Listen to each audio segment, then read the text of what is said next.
ನಮಸ್ಕಾರ. ನೀವು ನೋಡ್ತಾ ಇದ್ದೀರಾ national TV present Big Boss ಅಪ್ಡೇಟ್ಗೆ ಸ್ವಾಗತ. ನಾನು ಸ್ವಾತಿ ಸಾಲ್ಯನ್. ನಿನ್ನೆ ಬಿಗ್ ಬಾಸ್ ಮನೆಯಲ್ಲಿ ಏನೆಲ್ಲ ಆಯಿತು ಅನ್ನೋದನ್ನು ರ್ಯಾಂಡಮ್ ಆಗಿ ನೋಡ್ಕೊಂಡು ಬರೋಣ. ಸೊ ನಿನ್ನೆ ಬಿಗ್ ಬಾಸ್ ಮನೆಯಲ್ಲಿ ಈ ವಾರ ಫುಲ್ ಜಗಳ ಇಲ್ಲ ಅಥವಾ ಕಿತ್ತಾಟ ಇಲ್ಲ ಆ ಥರ ಎಲ್ಲ, ಬಟ್ ಶಾಂತಿ ನಿವಾಸ ಥರ ಮನೆ ಹೋಗ್ತಾ ಇದೆ. ಇನ್ನು ಬಿಗ್ ಬಾಸ್ ಮನೇಲಿ ನಿನ್ನೆ ಸಂಕ್ರಾಂತಿ ಸ್ಪೆಷಲ್ ಆಗಿತ್ತು. ಆಮೇಲೆ ಗೆಸ್ಟ್ಗಳು ಬಂದಿದ್ರು. ಇನ್ನೇನು ಸೀರಿಯಲ್ ಸ್ಟಾರ್ಟ್ ಆಗುತ್ತೆ, ಬಿಗ್ ಬಾಸ್ ಮುಗಿತಾದ್ಮೇಲೆ ಇನ್ನೇನು ಸೀರಿಯಲ್ ಅಥವಾ ಇನ್ನೊಂದು ರಿಯಾಲಿಟಿ ಶೋ ಸ್ಟಾರ್ಟ್ ಆಗುತ್ತೆ, ಗಿಚ್ಚಿ ಸ್ಟಾರ್ಟ್ ಆಗುತ್ತೆ. ಆಮೇಲೆ 2-3 ಸೀರಿಯಲ್ ಸ್ಟಾರ್ಟ್ ಆಗ್ತಿದೆ. ಸೊ ಆ ಸೀರಿಯಲ್ ತಂಡದವರು ನಿನ್ನೆ ಬಿಗ್ ಬಾಸ್ ಮನೆಗೆ ಎಂಟ್ರಿಯನ್ನು ಕೊಡ್ತಾರೆ. ಅದಕ್ಕಿಂತ ಮುಂಚಿತವಾಗಿ ಏನು ಬಿಗ್ ಬಾಸ್ ಮನೆಯಲ್ಲಿ ಸಂಕ್ರಾಂತಿ ಹಬ್ಬವನ್ನು ಆಚರಣೆ ಮಾಡ್ತಿದ್ರು. ಆಮೇಲೆ ಪ್ರತಿಯೊಂದು ಹಬ್ಬದ ಹಿಂದೆನೂ ಅದರ ಹಿಂದೆ ಇರುವಂತಹ ಒಂದು ಏನಾಗಿರ್ಬೋದು, ಹಿಸ್ಟ್ರಿ ಆಗಿರ್ಬೋದು, ಅಥವಾ ಆ ಸಂಕ್ರಾಂತಿ ಅವ್ರಿಗೆ ಎಷ್ಟು ಸ್ಪೆಷಲ್ ಅನ್ನೋದು, ಅಥವಾ ಬಿಗ್ ಬಾಸ್ ಮನೆಯಿಂದ ಊಟವನ್ನು ಕಳಿಸೋದು ಅಥವಾ ಸಿಹಿ ತಿನಿಸುಗಳನ್ನು ಕಳಿಸೋದು, ಇದು ಕಾಮನ್ ಆಗಿರುತ್ತೆ. ಬಟ್ ಈ ಸಂಕ್ರಾಂತಿ ಹಬ್ಬಕ್ಕೆ ನಿನ್ನೆ ಗೆಸ್ಟ್ಗಳು ಬಂದಿದ್ರು. ಸೊ ಗೆಸ್ಟ್ಗಳ ಜೊತೆ ಎಲ್ಲರೂ ಕೂಡ ಎಂಜಾಯ್ ಮಾಡಿಕೊಂಡು ಮಾತಾಡೋದಾಗಿರ್ಬೋದು ಎಲ್ಲ ಮಾಡ್ತಿದ್ರು. ಆಮೇಲೆ ಅಶ್ವಿನಿ ಅವರ ಆಸೆ ಅಂತ ಅವರ ತಮ್ಮ ಕೂಡ ಬಿಗ್ ಬಾಸ್ ಮನೆಗೆ ಬಂದಿದ್ರು. ಸೊ ಅಲ್ಲಿ ಅಶ್ವಿನಿ ಅವರ ತಮ್ಮ ಒಂದಷ್ಟು ಕಿವಿ ಮಾತುಗಳನ್ನು ಅಶ್ವಿನಿ ಅವರಿಗೆ ಹೇಳಿದ್ದಾಗಿರ್ಬೋದು, ಅವ್ರ ಜೊತೆ ಕಾಲ ಕಳೆದಿರೋದಾಗಿರ್ಬೋದು, ಮನೆಯವ್ರ ಜೊತೆ ಮಾತಾಡಿದಾಗಿರ್ಬೋದು, ಈ ಥರ ಫುಲ್ ಎಲ್ಲ ಈ ವಾರ ಫುಲ್ ಎಂಜಾಯ್ಮೆಂಟಲ್ಲೇ ಹೋಗ್ತಾ ಇದೆ. ಬಿಗ್ ಬಾಸ್ ಮನೇಲಿ ಜಗಳ ಆಗ್ತಿಲ್ಲ. ಜಗಳ ಆಗಿದ್ರೆ ಏನೋ ಒಂದು ಅಪ್ಡೇಟ್ ಕೊಡ್ಬೋದಿತ್ತು, ಈ ಥರ ಆಯಿತು, ಯಾರ್ದು ತಪ್ಪಿತ್ತು, ಅಲ್ಲಿ ಯಾರ್ದು ಸರಿ ಇತ್ತು, ನನ್ನ ಪ್ರಕಾರ ಯಾರ್ದು ತಪ್ಪು ಕಾಣಿಸ್ತಿತ್ತು, ಆ ಥರ ಎಲ್ಲ ಅಪ್ಡೇಟ್ ಕೊಡ್ಬೋದಿತ್ತು. ಬಟ್ ಇವಾಗ ಏನಾಗ್ತಿದೆ ಅಂದರೆ ಒಂದು ವಾರ ಫುಲ್ ಶಾಂತಿ ನಿವಾಸ ಥರನೇ ಹೋಗ್ತಾ ಇದೆ. ಎಲ್ಲೂ ಒಂದು ಕಡೆ ಜಗಳ ಆಗ್ತಿಲ್ಲ. ಬಟ್ ಹೀಗಿದ್ರೇನು ಒಂಥರ ಚಂದ ಬಿಗ್ ಬಾಸ್ ಮನೆ ನೋಡೋಕ್ಕೆ. ಯಾವಾಗಲೂ ಕಿತ್ತಾಡ್ತಾ ಇದ್ರೆ ನೋಡೋಕ್ಕೆ ತುಂಬ ಬೋರ್ ಆಗುತ್ತೆ. ಬಟ್ ಇವಾಗ ಈ ಥರ ಒಂದಿದ್ದಾಗ ನಮಗೆ ಸ್ವಲ್ಪ ಎಮೋಷ್ನಲಿ ನಾವು ಕನೆಕ್ಟ್ ಆಗಿ ನೋಡ್ತೀವಿ. ಯಾಕಂದರೆ ಆಯಿತು ಬಿಗ್ ಬಾಸ್ ಇನ್ನೇನಿಲ್ಲ, ಇಷ್ಟು ದಿನ ಏನು ನೋಡ್ತಾ ಇದ್ವಿ, ನಮ್ಮ ಮನೆ ಸ್ಪರ್ಧಿಗಳು ಅಥವಾ ನಮ್ಮವರೇ ಅಂತ ಏನೋ ನೋಡ್ತಿದ್ವಿ. ಅವ್ರು ಜಗಳ ಆಡಿದ್ರೆ ಅವ್ರಿಗೆ ಅಥವಾ ಏನಾದರೂ ಏಟಾದರೆ ಅಥವಾ ಅವ್ರು ಕೂಗ್ತಾ ಇದ್ರೆ ನಮಗೊಂಥರ ಬೇಜಾರಾಗೋದು. ನಾವು ಇಷ್ಟಪಟ್ಟಿರೋ ಸ್ಪರ್ಧಿಗಳು ಹೀಗೆ ಆಗ್ತಲ್ಲ ಅನ್ನೋ ಒಂದು ಕೆಲವೊಂದಿಷ್ಟು ಗೊಂದಲಗಳಾಗಿರ್ಬೋದು ಅಥವಾ ಕೆಲವೊಂದಿಷ್ಟು ಬೇಜಾರುಗಳಾಗಿರ್ಬೋದು. ಇನ್ನೇನು ಬಿಗ್ ಬಾಸ್ ಮುಗೀತು, ಎಲ್ಲರಿಗೂ ಅದೇ ಚಿಂತೆ ಆಗ್ತಿದೆ, ಬಿಗ್ ಬಾಸ್ ಆದಮೇಲೆ ಇನ್ನೇನು ಅನ್ನೋದು. ಸೊ ಇದರ ಬಗ್ಗೆನೂ ಸಾಕಷ್ಟು ಟ್ರೋಲ್ಗಳು ಹೋಗ್ತಾ ಇದೆ ಆಫ್ಟರ್ ದ ಬಿಗ್ ಬಾಸ್ ಅನ್ನೋದು. ಸೊ ಹಾಗಾಗಿ ಬಿಗ್ ಬಾಸ್ ಮುಗ್ದಾದ್ಮೇಲೆ ಇನ್ನೇನು ಬಿಗ್ ಬಾಸಲ್ಲಿ ಇಷ್ಟು ದಿನ ಇದ್ದಂಥ ಗಿಲ್ಲಿ ಅವರಾಗಿರ್ಬೋದು, ಅಶ್ವಿನಿ ಅವರಾಗಿರ್ಬೋದು, ರಘು ಅವರಾಗಿರ್ಬೋದು, ಧನುಷ್ ಅವರಾಗಿರ್ಬೋದು, ಎಲ್ಲರೂ ಕೂಡ ಎಂಟರ್ಟೈನ್ಮೆಂಟ್ ಮಾಡ್ಕೊಂಡು ಬರ್ತಿದ್ರು. ಪ್ರತಿದಿನವೂ 9:15 ಆಯಿತು ಅಂದರೆ ಸಾಕು, ಎಲ್ಲರೂ ಟಿ ವಿ ಮುಂದೆ ಕೂತ್ಬಿಡ್ತಿದ್ರು ಅವರನ್ನು ನೋಡೋಕ್ಕಾಗಿರ್ಬೋದು. ಸೊ ಹಾಗಾಗಿ ಈ ವಾರ ಫುಲ್ ಶಾಂತಿ ನಿವಾಸ ಅಥವಾ ಕೆಲವೊಂದು ನಿನ್ನೆ ಒಂದು ಸಾರಿ, ಯಾರಿಗೆ ಇಷ್ಟು ದಿನದ ಆಟದಲ್ಲಿ ಯಾರ ಬಗ್ಗೆ ನಿಮಗೆ ಅಂದರೆ ಬೇಜಾರಾಗಿದೆ ಅಥವಾ ಯಾರಿಗೆ ನೀವು ಸಾರಿ ಕೇಳಬೇಕು ಅಂತಿದ್ರೆ ಸೊ ಅವ್ರಿಗೆ ಸಾರಿ ಕೇಳ್ಬೋದು.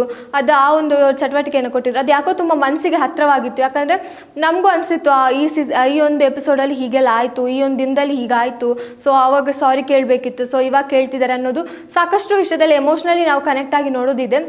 ಅದರಲ್ಲೂ ಮೇನ್ಲಿ ಕಾಣಿಸಿದ್ದು ಅಶ್ವಿನಿ ಮತ್ತು ಗಿಲ್ಲಿ ಅವ್ರದ್ದು. ಯಾಕಂದರೆ ಸ್ಟಾರ್ಟಿಂಗಿಂದನೂ ಎಂಡ್ ತನಕ ಕಿತ್ತಾಡ್ಕೊಂಡೇ ಬಂದಿರೋದು. ಎಂಡಿಂಗಲ್ಲೂ ಅಂದರೆ ಸ್ಟಾರ್ಟಿಂಗಲ್ಲಿ ಸ್ಟಾರ್ಟ್ ಆಗಿದ್ದು ಅವರ ಜಗಳ, ಎಂಡಿಂಗಲ್ಲಿ ಎಂಡ್ ಆಗಿದ್ದು ಅವ್ರದ್ದು ಜಗಳ ಅಂತಲೇ ಹೇಳ್ಬೋದು. ಯಾಕಂದರೆ ಅದೊಂಥರ ಹಾವು ಮುಂಗ್ಸಿ ಜೋಡಿ ಆ ಮನೆಯಲ್ಲಿ ಇತ್ತು ಅಂತಲೇ ಹೇಳ್ಬೋದು ಅಶ್ವಿನಿ ಮತ್ತು ಗಿಲ್ಲಿ. ಬಟ್ ನಿನ್ನೆ ಆ ಒಂದು ಸಾರಿ ಕೇಳೋ ಸಿಚುವೇಶನ್ ಅಂತ ಬಂದಾಗ, ಸಾರಿ ಕೇಳಿದಾಗ ಗಿಲ್ಲಿ ಅವರಾಗಿರ್ಬೋದು ಅಥವಾ ಅಶ್ವಿನಿ ಅವರಾಗಿರ್ಬೋದು, ಬೇರೆ ಎಲ್ಲ ಸ್ಪರ್ಧಿಗಳು ಅವರ ಏನು ಮನಸ್ಸಲ್ಲಿತ್ತೋ ಇಷ್ಟು ದಿನ ಸಾರಿ ಕೇಳಬೇಕು ಅಥವಾ ಈ ಥರ ಒಂದು ನನ್ನಿಂದ ತಪ್ಪಾಗಿದೆ, ಅದು ಬೇಜಾರಾಗಿದೆ, ಸಾರಿ ಕೇಳೋದಾಗಿರ್ಬೋದು, ಈ ಥರ ಆದಾಗ ನಾವು ಕೂಡ ನಿನ್ನೆ ಎಮೋಷ್ನಲಿ ಕನೆಕ್ಟ್ ಆಗಿ ನೋಡ್ತಾ ಇದ್ವಿ. ಸೊ ಹಾಗಾಗಿ ಬಿಗ್ ಬಾಸ್ ಮನೆಯಲ್ಲಿ ಈಗ ಫುಲ್ಲಿ ಎಂಜಾಯ್ಮೆಂಟ್ ಆಗಿರ್ಬೋದು ಅಥವಾ ತುಂಬ ಸೈಲೆಂಟ್ ವಾತಾವರಣ ಆಗ್ತಾ ಇದೆ. ಇನ್ನೇನು ಫಿನಾಲೆ ಸ್ಟಾರ್ಟ್ ಆಗುತ್ತೆ ಅಂದರೆ ಇವತ್ತು ಅವ್ರಿಗೆ ಫಿನಾಲೆ ವೀಕ್ ಆಗಿರುತ್ತೆ. ಇವತ್ತಿನ ದಿನ ಅವರು ಫಿನಾಲೆ ಸ್ಟೇಜಲ್ಲಿದ್ದಾರೆ. ಸೊ ಹಾಗಾಗಿ ನಮಗೆ ಆ ಪ್ರೋಮೋನ ನಾಳೆ ತೋರಿಸೋದಾಗಿರ್ಬೋದು, ನಾಳೆ ಫಿನಾಲೆಯನ್ನು ತೋರಿಸೋದಾಗಿರ್ಬೋದು ನಮಗೆ ಆಗ್ತಾ ಇರುತ್ತೆ.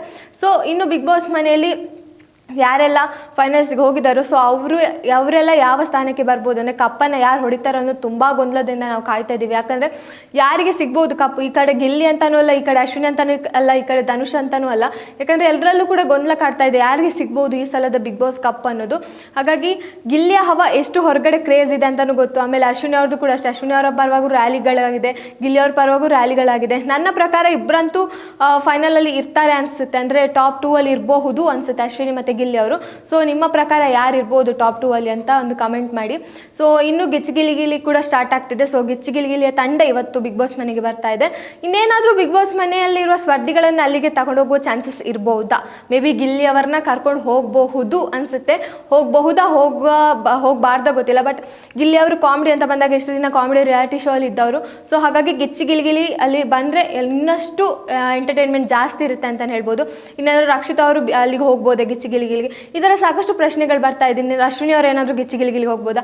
ಅಶ್ವಿನಿ ಅವ್ರು ಹೋದರೂ ಕೂಡ ಅವರಿಗೆ ಹೊರಗಡೆ ತುಂಬ ಆಪರ್ಚುನಿಟಿ ಇದೆ. ಯಾಕಂದರೆ ಮನೇಲಿ ಯಾವ ಥರ ಕಾಣಿಸ್ಕೊಂಡಿದ್ದಾರೆ. ಈಗ ಸೂರಜ್ ಅವರು ಹೇಳ್ಬೋದು, ಈ ಬಿಗ್ ಬಾಸ್ ಮನೆಯಿಂದ ಹೋಗಿ ಒಂದು ವಾರನೂ ಆಗಿಲ್ಲ, ಅಷ್ಟರಲ್ಲಿ ಅವ್ರಿಗೊಂದು ಆಪರ್ಚುನಿಟಿ ಬಂದಿತ್ತು. ಸೊ ಹಾಗಾಗಿ ಬಿಗ್ ಬಾಸ್ ಮನೆಯಿಂದ ಹೊರಗೋದ್ಮೇಲೆ ಸಾಕಷ್ಟು ಅವಕಾಶಗಳು ಸಿಗೋದಾಗಿರ್ಬೋದು.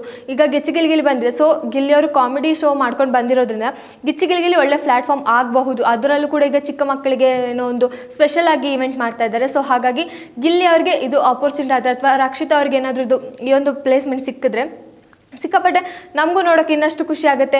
ಎಲ್ಲೋ ಒಂದು ಕಡೆ ನಾವು ಬಿಗ್ ಬಾಸ್ ಸ್ಪರ್ಧೆಯನ್ನು ಇನ್ನೂ ಮಿಸ್ ಮಾಡ್ಕೊಳ್ಳೋದು ತಪ್ಪುತ್ತೆ ಅನಿಸುತ್ತೆ ಇನ್ನು ಗಿಚ್ಚಿಗಿಲಿಯಲ್ಲಿ ಏನಾದರೂ ಬಂದರೆ. ಸೊ ನೋಡಬೇಕು ಯಾವ ಥರದಲ್ಲಿ ಇನ್ನೂ ಬಿಗ್ ಬಾಸ್ ಮನೆಯಲ್ಲಿ ಬಿಟ್ಟಂಥ ಸ್ಪರ್ಧಿಗಳಂದರೆ ಬಿಗ್ ಬಾಸ್ ಮನೆಯಿಂದ ಹೊರಗಡೆ ಹೋದ್ಮೇಲೆ ಈ ಸ್ಪರ್ಧಿಗಳು ಯಾವ ರೀತಿ ನಮಗೆ ಕಾಣಿಸ್ಕೊಳ್ತಾರೆ, ಯಾವ ರೂಪದಲ್ಲಿ ನಮ್ಮ ಮುಂದೆ ಬರ್ತಾರೆ ಅನ್ನೋದು ನಮ್ಗೆ ಗೊತ್ತಿಲ್ಲ.